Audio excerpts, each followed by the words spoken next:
Connais-tu une raison d'espérer vivre éternellement dans un paradis sur la terre?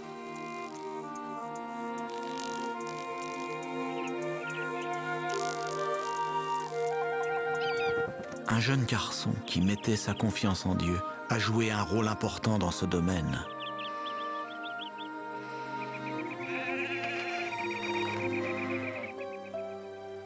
Il s'appelait David. C'était un berger qui vivait dans les temps bibliques. Il lui fallait être courageux pour protéger ses brebis.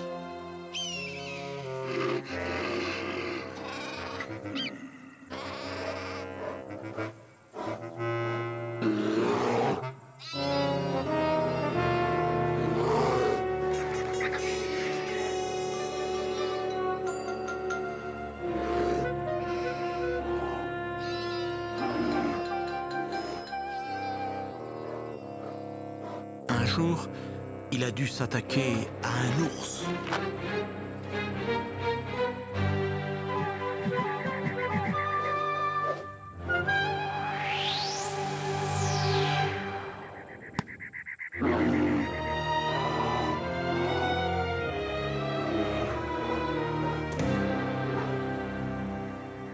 Alors qu'il n'était encore qu'un jeune garçon, il mettait toujours sa confiance en Dieu.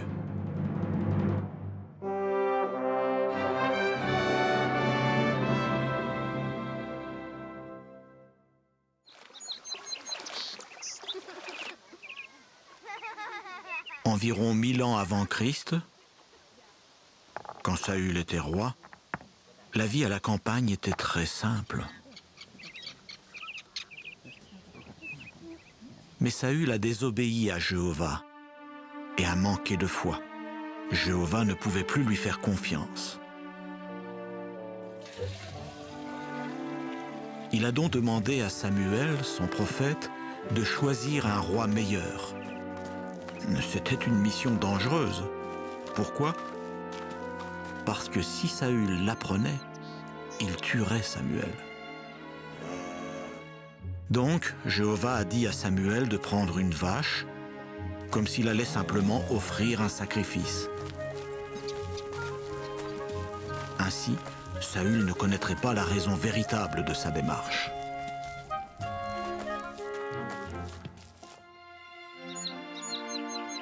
Samuel arrive finalement chez Jessé à Bethléem.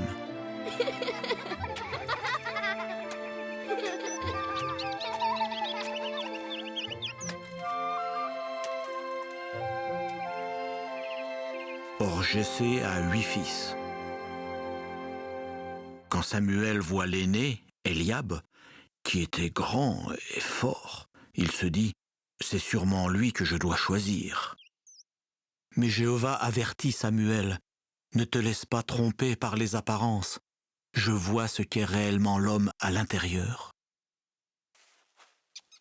Samuel examine encore 6 autres fils de Jessé, mais Jéhovah ne choisit ni Abinadab, ni Shamma, ni aucun autre d'entre eux. « Est-ce que ce sont là tous les garçons ?» demande Samuel.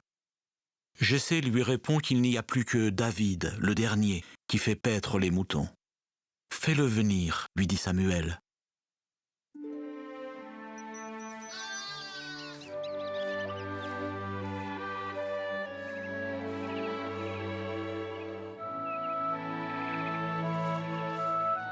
David a environ 12 ans.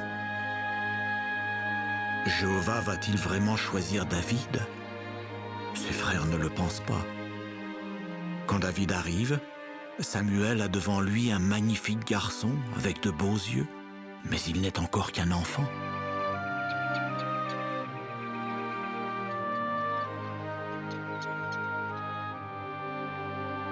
À la surprise de tous, Jéhovah dit à Samuel « C'est ce garçon qui mettra sa confiance en moi. Oins-le pour qu'il soit le futur roi. »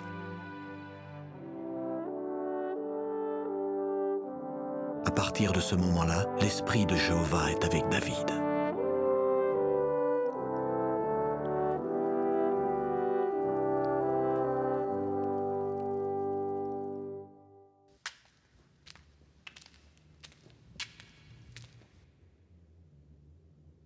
Pendant ce temps, au palais, les serviteurs du roi Saül, qui est très coléreux, s'efforcent de lui être agréables.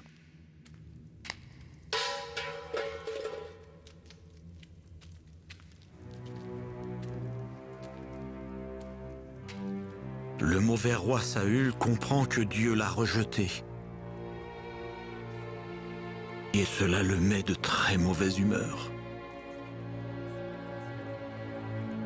Ses serviteurs ont très peur de lui. Que faire pour que Saül se sente mieux? Il a besoin de quelque chose qui le calme. Un serviteur lui recommande de la musique apaisante jouée sur une harpe.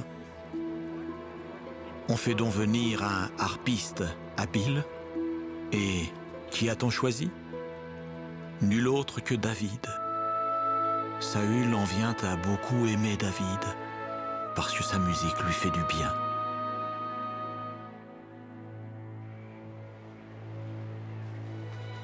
Par la suite, Saül va combattre les Philistins, ennemis d'Israël depuis longtemps qui détestent Jéhovah Dieu.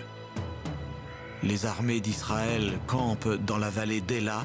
Elles sont rangées en ligne de bataille d'un côté d'une montagne, tandis qu'en face, les Philistins les attendent et les provoquent. Les Philistins envoient leur champion, un guerrier, défier Israël. C'est un géant effrayant, de près de 3 mètres. Son nom, Goliath. Pendant 40 jours, matin et soir, Goliath crie « Je provoque les lignes d'Israël. Donnez-moi un homme et battons-nous. » Saül et ses soldats sont effrayés. Personne ne veut affronter Goliath. David est venu apporter de la nourriture à ses frères qui sont sur le champ de bataille. Il est très surpris que personne ne veuille affronter ce géant qui insulte Dieu. Mais que peut faire le jeune David? Avec hardiesse, il se propose pour combattre Goliath. Saül, qui l'a appris, fait venir David vers lui. Mettant sa confiance en Dieu, David lui dit « Ne sois pas effrayé, j'irai me battre avec ce Philistin. » Saül s'exclame « Tu es trop jeune pour affronter ce guerrier. » « Dieu m'a protégé dans le passé, lui répond David. Il me délivrera de la main de ce Philistin. Goliath doit mourir, car il a provoqué le Dieu vivant, Jéhovah. Mais quel genre d'arme David va-t-il utiliser? Son bâton de berger, 5 pierres bien lisses et sa fronde. C'est tout.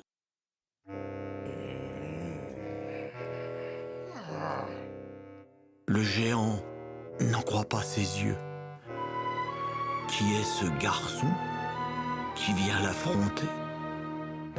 Suis-je un chien pour que tu viennes vers moi avec un bâton? Viens donc, et je te donnerai en nourriture aux oiseaux et aux bêtes. David répond, tu viens vers moi avec une épée, avec une lance et avec un javelot. Moi, je viens vers toi avec le nom de Jéhovah.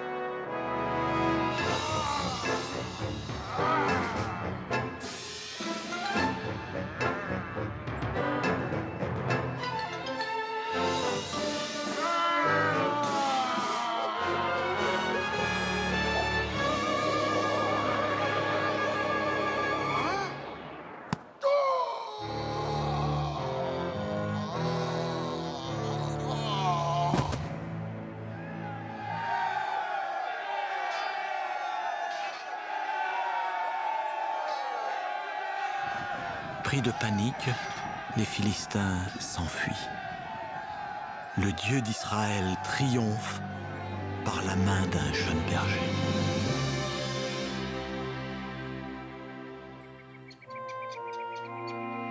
Jonathan, le fils de Saül, a entendu parler de la bataille.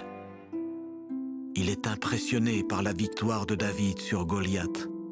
Loin d'être jaloux, il l'admire.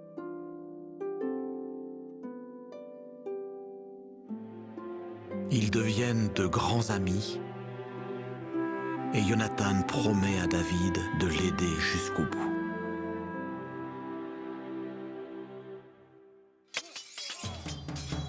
Quelque temps après que David a vaincu Goliath, Saül le met à la tête de ses hommes de guerre. Avec le temps, David se révèle meilleur soldat que Saül. Quand les femmes se rassemblent pour voir Saül et David revenir d'une bataille, elles les saluent avec chants et danses, disant « Saül a abattu ses milliers et David ses dizaines de milliers. » Ces paroles irritent Saül. Il devient jaloux et furieux et il commence à détester David. Il n'a pas confiance en lui. Il complote sa mort.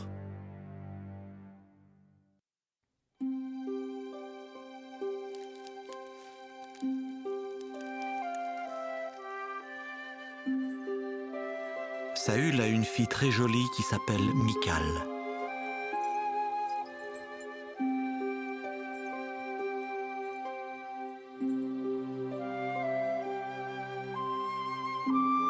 Elle est amoureuse de David, mais Saül ne le sait pas.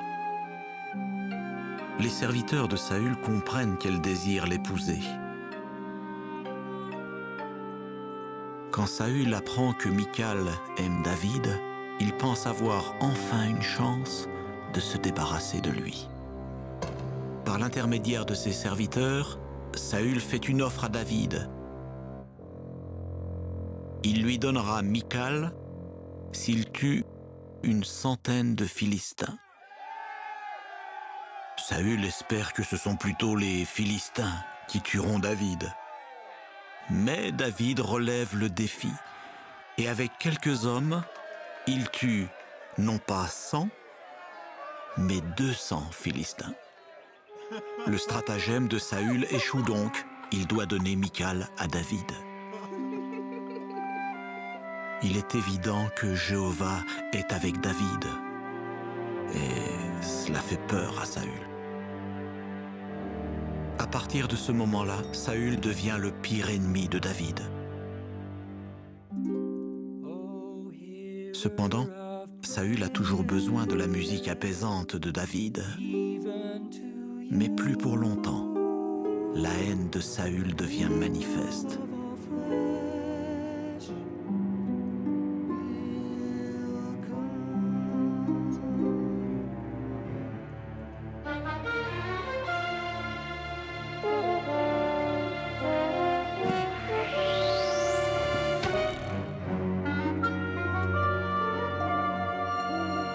David s'enfuit chez lui.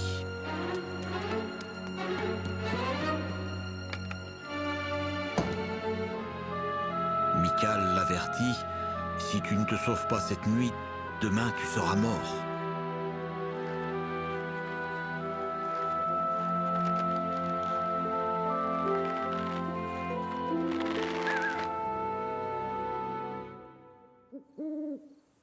David et sa petite troupe d'hommes se dirigent vers le désert pour se cacher. Saül et son armée poursuivent David.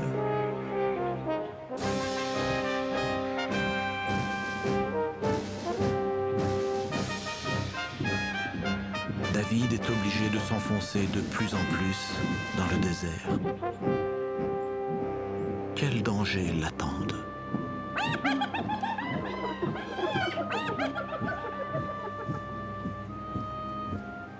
Saül cherche David partout, mais il ne le trouve pas.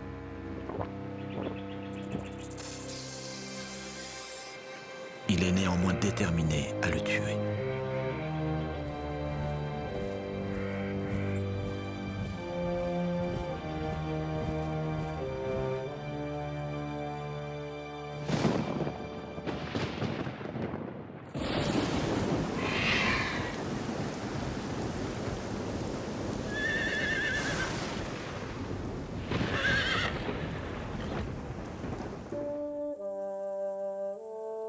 Prenant de grands risques, Jonathan part à la recherche de David.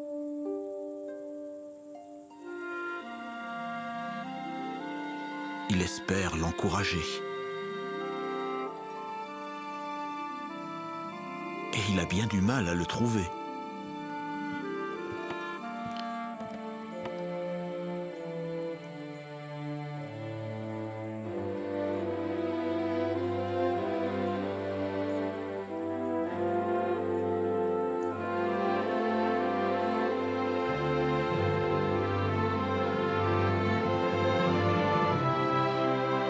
Jonathan affirme à David, « N'aie pas peur, mon père ne te trouvera pas.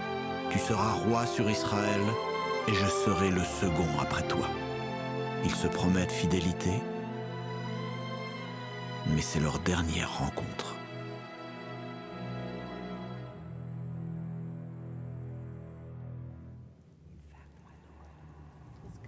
Saül finit par découvrir la cachette de David.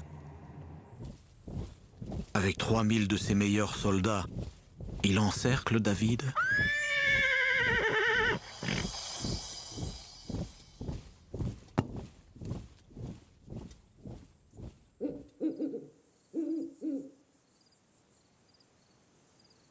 Mais David apprend par ses espions où campe Saül. Une nuit, avec son neveu Abishai, un homme hardi, David s'approche de Saül en rampant.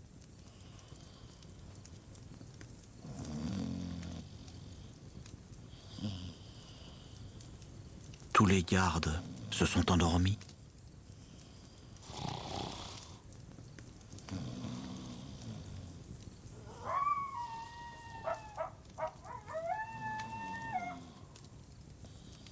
David trouve Saül en train de dormir profondément au milieu du camp.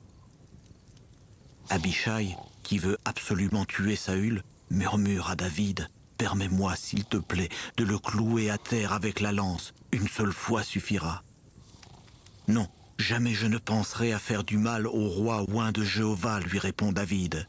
« Prenons plutôt sa lance et sa cruche à eau et allons-nous-en. »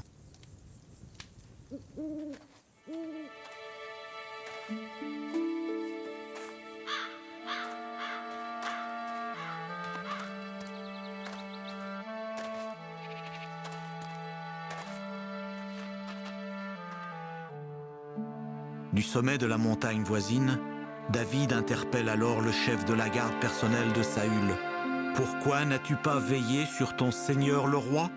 Quelqu'un aurait pu le tuer. Vois, j'ai la lance et la cruche à eau du roi. »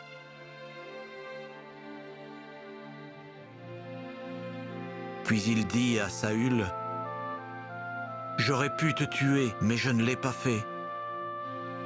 Pour ce qui est de me protéger de tous mes ennemis, je mets ma confiance en Jéhovah. »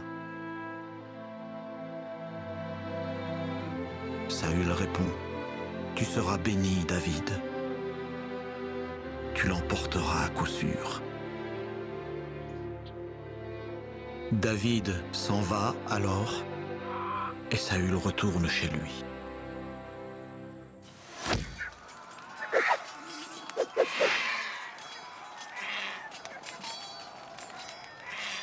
Les Israélites poursuivent la guerre contre les Philistins, mais cette fois, les choses tournent mal.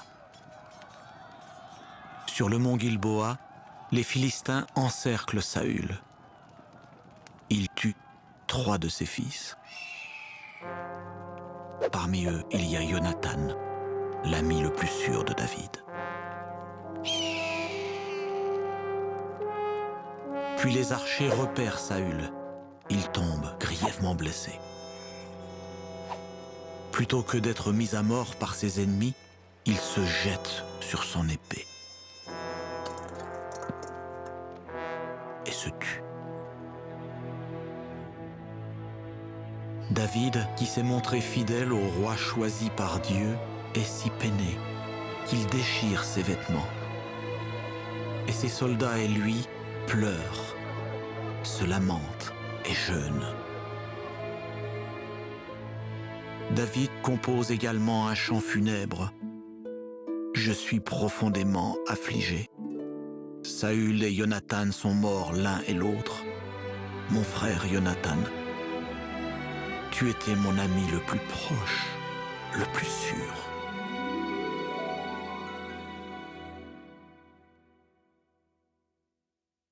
Quelques années plus tard, la promesse de Dieu se réalise quand David, qui a mis sa confiance en Jéhovah, est couronné roi sur tout Israël. Plus tard, David construit son palais à Jérusalem, que l'on appelle désormais la cité de David. Il aime tant le culte de Jéhovah qu'il fait transporter l'arche de l'Alliance à Jérusalem. L'arche est un coffre sacré recouvert d'or qui est utilisé dans le culte de Jéhovah. On l'avait laissé à l'extérieur de la ville. Finalement, après avoir consulté attentivement les instructions de Jéhovah, les prêtres lévites transportent l'arche couverte sur leurs épaules à l'aide de bâtons. Avec de la musique et dans la joie, ils transportent l'arche dans une tente dressée à Jérusalem. C'est un grand jour, un jour heureux pour David et pour tout Israël. David bondit de joie. Le culte de Jéhovah est mis à la première place.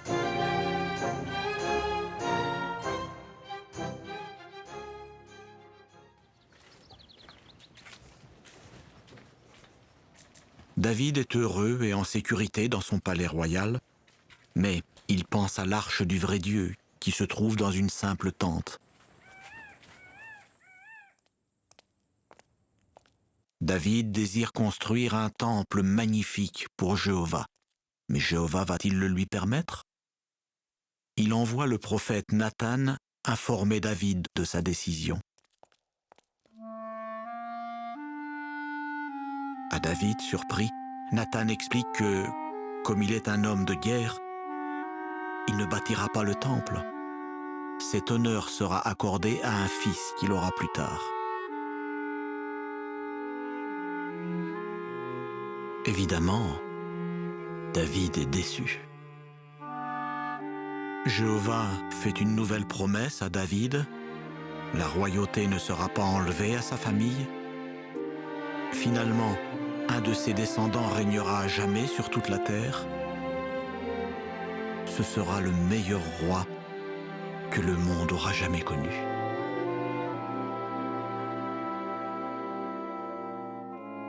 Mais un peu plus tard, David entre dans la période peut-être la plus pénible de sa vie. C'est un bon roi, mais il commet aussi des fautes graves.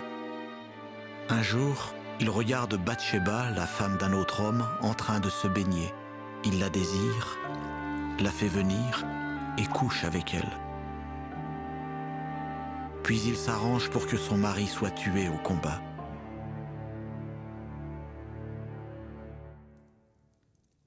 Jéhovah envoie Nathan dire à David combien son péché est grave.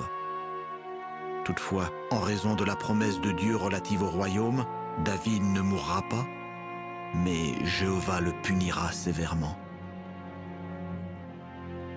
David montre qu'il regrette amèrement ce qu'il a fait. Avec larmes, il écrit dans le psaume 51 « Témoigne de la faveur à mon égard, ô Dieu, selon ta bonté de cœur.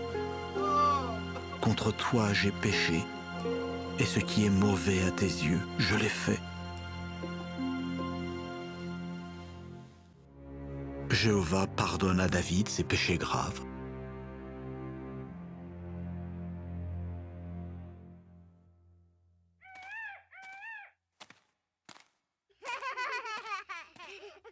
Dans l'ensemble, David se montre un roi bon et fidèle. Son règne apporte la paix et la prospérité au pays d'Israël.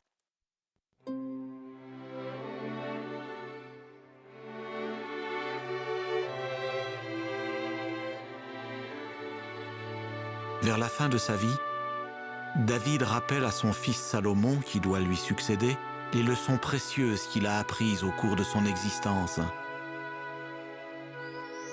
Mets ta confiance en Jéhovah, même quand les difficultés te paraissent insurmontables. Sois fort et mets ta confiance en Jéhovah, même s'il te faut attendre la réalisation de ses promesses. Marche dans les voies de Dieu et reconnais tes fautes. Ne cesse jamais de servir le vrai Dieu et de mettre ta confiance en lui.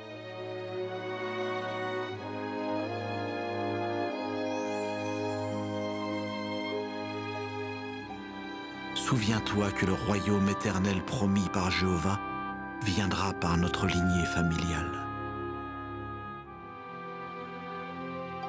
La promesse de Dieu relative au royaume a commencé à se réaliser quand Salomon a succédé à David. Cette promesse a abouti, beaucoup plus tard, à l'onction de Jésus comme roi.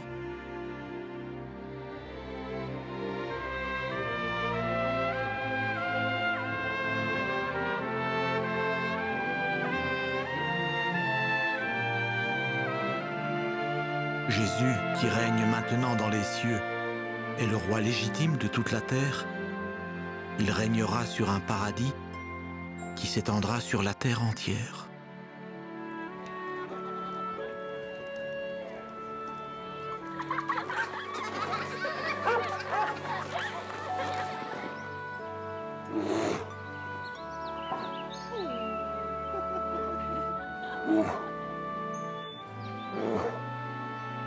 Sous le règne de Christ, David et Jonathan seront ressuscités. Ils se retrouveront.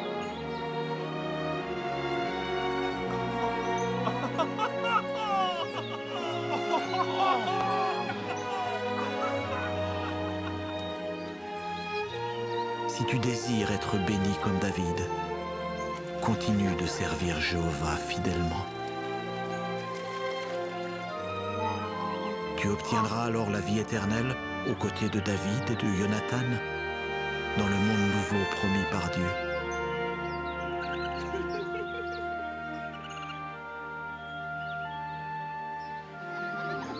Toi aussi, tu seras récompensé parce que tu auras mis ta confiance en Dieu.